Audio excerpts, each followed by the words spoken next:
afastou hoje o governador do Rio de Janeiro, Wilson Witzel.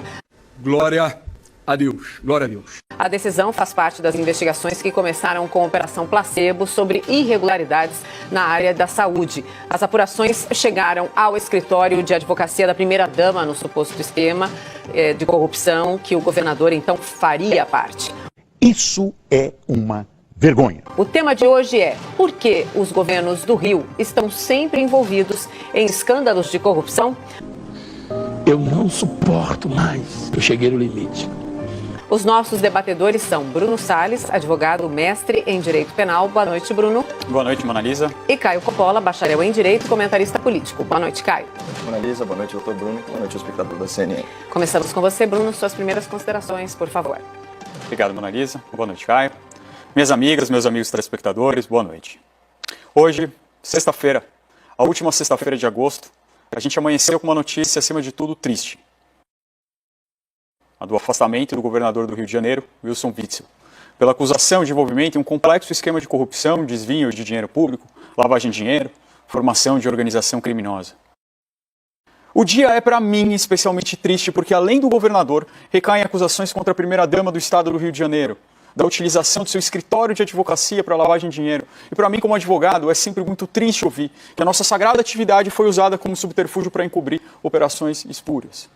Isso é uma vergonha. É claro que isso pode acontecer com qualquer atividade, com atividades médicas, com atividades de engenharia, com qualquer tipo de prestação de serviço, mas quando a fraude utilizada no processo de lavagem de dinheiro envolve a advocacia, isso realmente me entristece, porque eu sei o quanto isso reforça o injusto preconceito que recai contra toda uma classe. Que o direito penal é um instrumento falho, extremamente violento, no mais das vezes seletivos e muitas vezes injusto. E que, acima de tudo, não é capaz de mudar nada, absolutamente nada. Nem a política, nem a economia, nem a segurança, nem a violência. E o estado do Rio de Janeiro, lamentavelmente, parece ser um dos maiores exemplos disso. Prisão após prisão de governadores e os mesmos esquemas de desvio público continuam funcionando como se nada tivesse acontecido. Como se o último governador do Rio de Janeiro passado não tivesse sido preso ainda durante o seu mandato. Respeitando-se a tripartição de poderes, o princípio republicano e também o princípio democrático. É sobre isso que eu pretendo tratar no debate de hoje.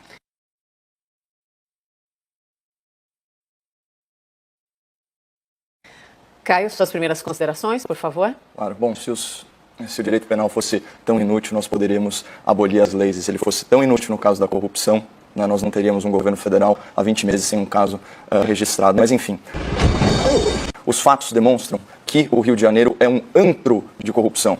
São sucessivos governadores investigados e presos por desvios milionários de verbas públicas. São políticos associados ao crime organizado, ao jogo ilegal e às milícias. Esquemas em gabinetes parlamentares para repasse de salário de assessores. Elites empresariais atuando aí em regime de compadrio com órgãos de fiscalização e caciques partidários. Organizações não governamentais parasitárias do erário atuando como cabos eleitorais. Partidarização do serviço público em troca de vantagens patrimoniais. Partilha geográfica de território por organizações criminosas de viés terrorista. Grupos de comunicação acusados de pagamento de propina e de recebimento de valores não declarados. Fora as autoridades públicas fraudando contratos da saúde em plena situação de calamidade. Enfim, no Rio, aquela máxima que a gente trouxe do Gabriel Pensador ganha relevos de verdade absoluta. Quem trabalha honestamente está sempre sendo roubado. Mas por que essa unidade da federação se tornou um bunker do crime e da corrupção, endereçando aqui o tema em debate? Claro que um fenômeno dessa monta ele é multifatorial. Mas a gente pode destacar um denominador comum entre o Rio de Janeiro e Brasília, que é outro polo da delinquência política e da criminalidade do colarinho branco. Olha ele, olha ele! Ambos são centros de poder com enorme presença do Estado. Brasília é a nossa atual capital, mas o posto de Distrito Federal da República foi ocupado pela cidade do Rio de Janeiro até 1960. Na verdade, o protagonismo político do Rio remonta à chegada da corte portuguesa ao Brasil em 1808, fugindo da tirania do Napoleão Bonaparte. Então, desde aquela época, é uma terra que favorece os amigos do rei. Nesse sentido, a história carioca, o fluminense, se confunde com a realidade da nossa república, conforme denunciada na obra Por que o Brasil é um País Atrasado, do cientista político, agora deputado Luiz Felipe de Orleans e Bragança. O nosso país é governado por uma sucessão de oligarquias extrativistas, rentistas, especuladoras, que em parceria com a alta burocracia do funcionalismo público, sequestraram o Estado e reforçaram seus mecanismos intervencionistas, objetivando o quê? A manutenção de privilégios, de concessões, de acesso fácil ao tesouro e de toda a sorte de vantagens competitivas injustas que fazem com que o Brasil ainda hoje ocupe apenas a 144ª posição no ranking da liberdade econômica da Heritage Foundation. Isso numa lista de 180 países analisados, né? Então, em outras palavras, o Brasil é o 36º país mais hostil à geração de riqueza no mundo e é classificado oficialmente como majoritariamente não livre. Eu não suporto mais. Eu cheguei no limite. E a riqueza que é gerada, né, no mínimo 1/3 dela, é confiscada da população por meio de tributos tão injustos que fariam Tiradentes se esquartejar por iniciativa própria. E ainda assim, num estado com abundância de recursos, incluindo aí os recursos naturais, como o petróleo, a administração pública é incapaz de pagar os servidores em dia e de oferecer leitos de hospital suficientes para atender a população vulnerável durante uma pandemia que tardou a chegar em solo nacional. E aqui já desembarcou como uma tragédia anunciada. Pior, nós descobrimos aí pelo trabalho valoroso das autoridades policiais e do MP que em plena crise orçamentária de saúde pública, o novo governo é suspeito de incorrer em velhas práticas. Governo esse capitaneado por um egresso da magistratura federal, um antigo juiz que gozava da credibilidade trazida pela reputação do seu antigo cargo. Mas ao que tudo indica, né, provou ser mais do mesmo, inclusive no quesito de ambição política e de delírio de grandeza. O Oswaldo Cruz, né, consagrado sanitarista, quando venceu a febre amarela no Rio, né, com seu exército de agentes apelidados aí de mata-mosquito, se esqueceu de erradicar a mosca azul, que certamente picou o governador afastado, mais de uma vez. Mas tem um grande risco envolvido quando a gente se aventura a fazer uma análise conjuntural, global, estrutural, dessa corrupção endêmica no Rio de Janeiro, né, corrupção que atravessa décadas, passa por todos os governos e já contaminou os 3 poderes. O risco é o seguinte: relativizar a gravidade e a causa fundamental da corrupção. O fato da corrupção ser um problema antigo, o fato da corrupção ser um problema sistêmico, não afasta o fato de que ela nasce de um ato de vontade e de uma escolha individual. Nenhum desses supostos criminosos do estado do Rio de Janeiro vive em estado de necessidade. Aqui não se trata de furto famélico para alimentar a família, mas de corrupção na mão grande, roubando milhões, roubando bilhões, que deveriam ser investidos em prol da população mais vulnerável. E é preciso que um fato reste claro e cristalino no debate público. O principal fator para o cometimento de um crime é índole pessoal. Ilícitos eles são praticados por desvio de caráter, em maior ou menor grau, e salvo raríssimas exceções, a escolha do indivíduo é livre. Ele opta pelo atalho da marginalidade. Então ele que sofre as consequências. O problema é que a criminalidade no Brasil é catapultada e anabolizada pela impunidade, promovida pela alta cúpula do judiciário e as suas interpretações criativas de uma lei penal constitucional que já na sua origem era branda demais com o crime. Então é o seguinte: queremos reduzir a corrupção no Rio e no Brasil? Isso só vai acontecer quando os criminosos temerem a aplicação da lei. E esse não é o caso num país que sequer prende seus condenados em segunda instância. Enquanto esse for o estado das coisas, esse mesmo tema será debatido por muitos e muitos anos e o resultado vai ser sempre o mesmo. Vamos aos debates? Vamos ao debate, mas, claro, são muitos temas, então pode usar o plural também. Bruno e Caio, por favor. Obrigado, Manalisa. Caio, existe uma corrente da criminologia que concorda com você de que a criminalidade ela depende da índole, substancialmente, do criminoso. Mas essa corrente criminológica ela foi ultrapassada ainda no século XIX. Sim. Desde então, todos os pesquisadores que se colocam sobre o tema veem que são multifatoriais e que índole pode ser sim um dos fatores, mas certamente não é dos mais determinantes. Mas já que você trouxe Tiradentes, e eu gostei inclusive dessa expressão, na verdade ela é um pouco perturbadora, mas a gente... Gráfico, né, doutor? É um pouco gráfica, né? Não é legal pensar nela. Mas o fato é que isso que aconteceu com Tiradentes aconteceu justamente nas ruas do Rio de Janeiro. Eu me espantei quando soube disso também, como a gente fala da Inconfidência Mineira, a gente sempre pensa em Tiradentes sendo executado lá, mas ele na verdade é trazido ao Rio de Janeiro e o suplício dele, o martírio dele acontece no Rio de Janeiro. E lembrar de Tiradentes é muito importante para a gente lembrar de casos de erro judiciário, de casos de pessoas que foram condenadas com o apoio da opinião pública inteira e que a história mostrou que estavam erradas. É por isso que, historicamente, se une em um núcleo princípios fundamentais do processo penal que não podem ser ultrapassados. E eu vou trazer algum desses princípios na fala, já vi que acabou aqui. Faz tempo, né? Ué. E depois eu vou trazer alguns deles.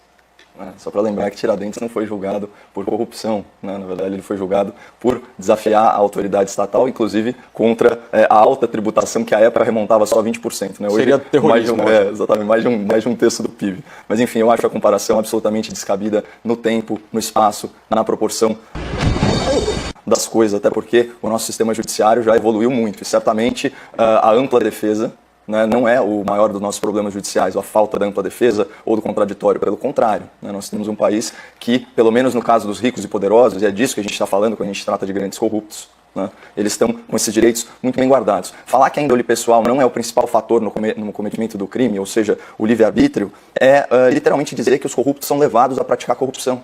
Isso é inadmissível, porque aí você relativiza, né, todo o processo, inclusive você coloca em xeque a punição do Estado. Então, isso aí não faz o menor sentido. Se as pessoas forem levadas a cometer crime, até crimes dolosos, né, que exigem a intenção do cometimento do ato, como é o caso do crime de corrupção, é óbvio que isso parte de um ato de vontade. Falar que um corrupto é levado a roubar, alguém o ameaçou, ele foi premido aí por circunstâncias ocultas, forças ocultas, claro que não. Isso não faz o menor sentido, especialmente se nós considerarmos que a esmagadora maioria da população, inclusive eu, você, espectador da CNN, nós não cometemos esses crimes. Então, essa população criminosa, né, é uma minoria. Então, como é que você explica? Todos somos submetidos aí a circunstâncias análogas. Você pega uma comunidade carente, aquele mito, né, de que pobreza é necessariamente um gatilho para a criminalidade. Ora, a maioria das pessoas nas comunidades não se dedica a nenhuma atividade marginal. Né? Então, esse argumento ele não se sustenta na lógica e ele é uma ideia perigosa, no sentido de que, então, vamos abolir todo o sistema penal. Você fala que não é abolicionista, mas fala que a índole não está relacionada ao crime como um dos principais fatores. Eu acho que isso não tem cabimento e está em desacordo com a realidade. Caralho, o maluco é brabo. Porra! Não, tudo bem, é sua opinião. Eu só queria dizer também que, mais uma vez, quando a gente coloca uma imagem de Tiradentes e usar ele para resgatar uma ideia de erro judiciário e de princípios fundamentais, não quer dizer de forma alguma que estou comparando Tiradentes a Wilson Witzel. Isso é uma vergonha. Eu jamais faria essa comparação, fique absolutamente tranquilo, Caio. E mais uma vez, eu disse no começo, eu até ressalto o que eu disse no começo, que eu não sou abolicionista, que eu vejo utilidade no direito penal. A questão é que o direito penal ele não pode ser a panaceia. Não dá para a gente achar que com operações policiais a gente vai resolver o problema da corrupção no Brasil. Não dá para a gente achar que a gente prendendo todos os governadores do Rio, a gente vai conseguir curar o problema da corrupção. Veja, Caio, nesse caso, nós temos os 5 últimos governadores do Rio de Janeiro ou presos, ou condenados, ou envolvidos em problemas de corrupção, o atual agora sendo acusado, o vice dele sofreu a busca e apreensão. Na escala, né, na hierarquia, quem assumiria seria o presidente da Alerj, que também sofreu uma medida cautelar hoje. Uhul! E agora a gente chega no presidente do Tribunal de Justiça, que eu espero que não tenha nada contra ele. Mas o fato é que o nosso sistema de justiça evoluiu em relação à época de Tiradentes. Evoluiu, mas nem tanto. Eu não acredito no que eu ouvi. Não acredito no que eu ouvi, não pode ser verdade isso que eu escutei agora. Olha como nesse caso a gente tem algo que me deixa bastante perturbado, Caio. Por mais que sejam graves as acusações contra o governador do Rio de Janeiro, e aqui eu lembro uma grande frase do ministro Marco Aurélio: quanto mais grave a acusação, mais criteriosos nós temos que ser na análise. O governador do Rio de Janeiro foi hoje afastado por uma decisão monocrática, sem ser ouvido, sem que se tomasse o seu depoimento. E é uma decisão monocrática, cara, que você já trouxe aqui e sabe qual é o problema dessa. Isso é bastante perturbador. E isso mostra que a gente não evoluiu tanto assim não desses anos atrás. Não, eu sou um crítico, né, à ingerência de um poder no outro, e também sou um crítico às decisões monocráticas. Nisso a gente vai concordar, mas não é esse o tema do debate. A gente não está discutindo se o afastamento do governador foi justo ou não. Basta ver o letreiro aqui embaixo na tela do espectador. E eu entendo até a motivação do desembargador, certamente há indícios fortíssimos, mas isso deveria ser uma decisão colegiada, inclusive dentro dos ritos do processo de afastamento. Agora, eu tenho uma dúvida, essa é uma dúvida legítima, doutor, porque eu não tenho mesmo a resposta para ela, não sei se de repente a nossa mediadora pode ajudar, de quantos dos governadores processados e presos estão presos em regime fechado. Eu realmente tenho essa dúvida. Porque quando a gente fala, o problema da lei, eles estão sendo punidos, eles não estão sendo punidos. Pelo que eu vi, né, pelo menos o ex-governador, o Antônio Garotinho, parecia muito confortável dando entrevista aqui para essa emissora, a CNN, que vai ter um programa especial sobre a corrupção no Rio de Janeiro. Então, ser processado não quer dizer absolutamente nada se você não vai ser preso. Né? A morosidade da justiça, a lentidão na punição dos crimes, é uma forma de injustiça. E é a força motriz da impunidade. Você acha mesmo que esses corruptos têm medo da lei penal brasileira? Claro que não. Corrupção nem é crime hediondo. Corrupção mata. A gente no Rio de Janeiro se falam em cifras de bilhões. Imagina a falta que esse dinheiro não faz, porque a gente tem um Estado que tem um problema crônico de pessoas morrendo em fila de hospital. Então, assim, a gente está falando, né, obviamente estou usando uma figura de linguagem, de assassinos da população vulnerável. É disso que a gente está falando. Isso é uma vergonha. Essa é a gravidade. E aí você vê pessoas, às vezes, já condenadas ou com gravíssimas suspeitas ali desfrutando da sua liberdade, como se fossem inocentes, um acusando o outro. Né, e a população a ver navios, as vítimas a ver navios. Por quê? Porque o direito penal brasileiro, ele enxerga a lei só da ótica do bandido. Essa é a famosa bandidolatria. E se esquece de pensar um pouco mais nas vítimas desses crimes bárbaros. Eu não sei responder essa pergunta. Eu sei que o ex-governador Sérgio Cabral pegou 300 anos de prisão, continua preso e acredito que ficará preso aí durante o Cabral tempo, acho que tá preso. A não ser que ele consiga uma delação premiada, eu nem sei quem que ele vai delatar, né? Porque ele era o governador, ele estava ali em cima de tudo, mas o fato é que o direito penal, ele está fazendo o papel dele, no ritmo dele, como deve ser feito. E é assim que funciona, não é assim que funciona só no Brasil. Isso funciona no mundo inteiro assim, com muito critério. A gente fala, no Brasil é muito difícil para a prisão. Não é muito difícil para a prisão. Não é mais difícil para a prisão no Brasil do que nos Estados Unidos ou vice-versa. Eu não acredito no que eu ouvi. Não acredito no que eu ouvi, não pode ser verdade isso que eu escutei agora. Porque lá também existem muitos critérios, existem todo um devido processo legal. E isso é preciso ser respeitado, principalmente quando a gente junta essa interação muito complexa entre o direito e a política, que mostra que é necessária uma proteção especial para esse tipo de acusação. Eu volto na minha fala para completar isso. Nós já estamos nos argumentos finais. Caio, você começa, por favor. Claro. Bom, só deixar muito claro, né, o eleitorado fluminense, ele elegeu um candidato, não um corrupto. Então, diante de evidências irrefutáveis aí de crime de responsabilidade ou mesmo de ilícito penal, ele deve ser afastado dentro dos trâmites legais, porque o voto não pode ser considerado um passe livre para cometer crime. Eu, mais do que todo mundo, ou como todo mundo, respeita o sufrágio, mas não é passe livre para cometimento de crime. E sobre o uso do direito penal, basta ver os efeitos do Lava Jato. Você sabe, mesmo com as derrotas legislativas e jurisprudenciais, já falei aqui da impossibilidade de prisão após julgamento de segunda instância, mas também a aprovação da lei de abuso de autoridade, o juiz de garantias, as mudanças nas regras de delação, de prisão preventiva, com tudo isso, né, os efeitos da Lava Jato, eles podem ser comprovados nessa nova gestão. Diminuiu bruscamente os casos de corrupção na esfera federal. Bruscamente. Inclusive, a gente sempre discutiu isso, né? Olha, a corrupção é um crime que demora para ser apurado em termos. Olha quanta coisa já se descobriu no governo do Rio de Janeiro. Já foram apurados algumas questões aqui no governo de São Paulo, principalmente no que se chama aí de covidão, né, que são aqueles contratos com suspeita de algum tipo de fraude no âmbito da pandemia. Então é disso que a gente está falando. É óbvio que quando você tem as autoridades temendo a lei, os crimes diminuem. Isso é elementar, é quase uma conta de soma, é muito fácil. Bruno, seus argumentos finais? Obrigado, Mona Lisa. Infelizmente, a gente ouviu aqui, antes de entrar no grande debate, uma notícia sobre funcionários sendo contratados pelo Ministério da Educação que sequer ainda tinha sido construída a escola. A gente ouve todos os dias. E se a gente quer acreditar que não tem nenhum esquema de corrupção no governo, eu não vou discutir isso com você.